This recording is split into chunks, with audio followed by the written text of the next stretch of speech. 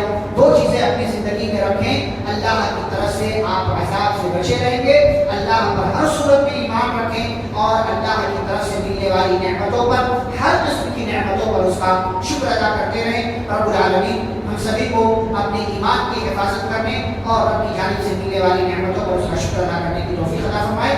آمین. صلی اللہ علیہ نبی الکریم. سبحانک اللہم و بحمدک, اشہد ان لا الہ الا انت, استغفرک و اتوب الیک. السلام علیکم و رحمۃ اللہ